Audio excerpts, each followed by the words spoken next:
এই দেশটার জন্যে আমরা যে আন্দোলন করেছি, শহীদ জিয়াউর রহমানের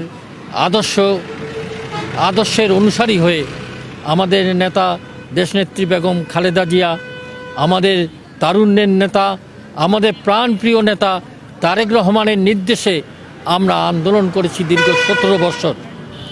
এই 17 বছর আন্দোলন করার ফলে অনেক প্রাণ গেছে, অনেক ছেলে জেলে গেছে, অত্যাচারিত হয়েছে, পেশার উপর আঘাত হয়েছে।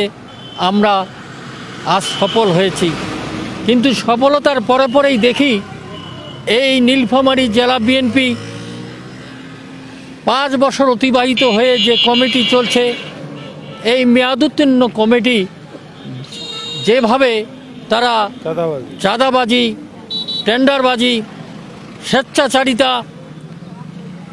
মামলা বাণিজ্য করছে, আমরা এর বিরুদ্ধে আমাদের তারেক রহমানের স্বপ্ন যাতে বাস্তবায়ন হয়, এরা থাকলে এই স্বপ্ন বাস্তবায়ন হবে না।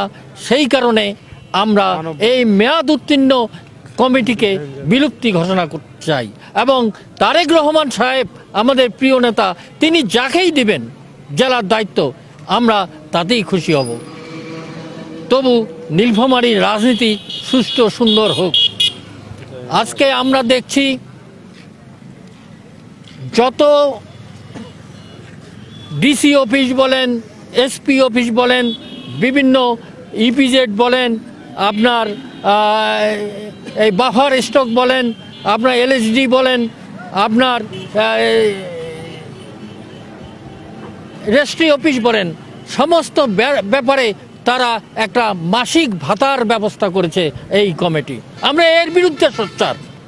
আমরা এই স্বপ্ন, তারেক রহমানের স্বপ্নকে আমরা ভুলুণ্ঠিত হতে দিতে পারি না। সেই কারণে আমাদের এই মানববন্ধন। আমরা চাই নীলফামারী সুষ্ঠু সুন্দর শান্ত, নীলফামারী শান্তই থাক। সেই কারণে আমরা এই চাঁদাবাজি কমিটির বিলুপ্তি ঘোষণা